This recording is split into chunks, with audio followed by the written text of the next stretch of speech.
Ananta has had a massive jump in the amount of pre-registrations that it had before the 23rd of September 2025. Just before then, the game was sitting at 9 million pre-registrations, and all of these pre-registrations basically came in from 2023 and 2024 when we got trailers that were teasing Ananta. Now, of course, we never saw gameplay or anything like that, but the promise of all of the things that were available in the game got a lot of people interested. Now, September 2025 at TGS, we finally get a trailer and we can see that the game is looking even more polished than before. Of course, there were still bugs and glitches and everything else, but the game is looking very, very promising, and it is quite distinct from its main competitor, which is Neverness to Everness. And as a result, we're now sitting at 14 million pre-registrations for the game. And another thing that really sent Ananta to the moon is the fact that they removed the traditional character gacha that is in the game.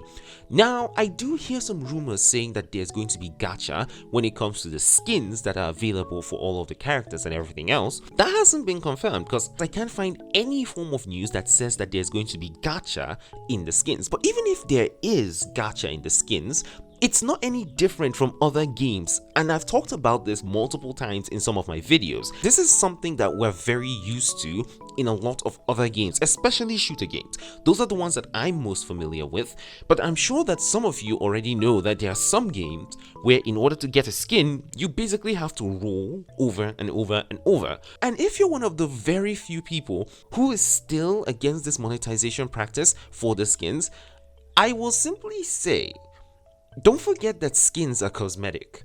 You don't need them to actually progress in the game. It doesn't affect your gameplay in any way, shape, or form. So you shouldn't actually be bothered about this. Now, I do know that some people actually think that Ananta and NTE are not competitors because of the fact that Ananta doesn't have a character gacha.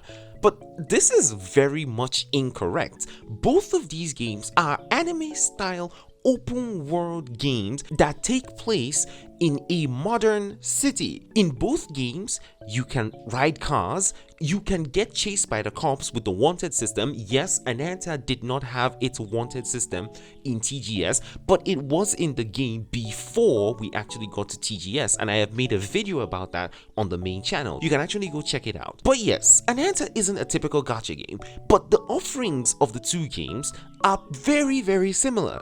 You can't just use the monetization practices to then say that these two games shouldn't be compared. That is very, very disingenuous of you. Both of these games have very similar offerings. The main difference between them is how they decide to go about monetizing their games. And like I said, it's very disingenuous to actually say that these two games should not be compared. Now, that's basically everything that I wanted to rant about in this video. Now, in case you haven't noticed, this is my second channel, and all of the Ananta coverage that I've been having is over on my main channel, so you can go check that out.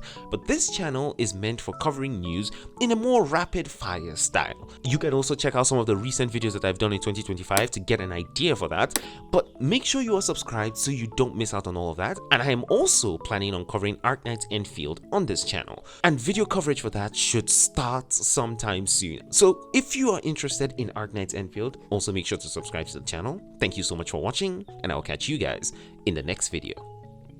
Peace, guys.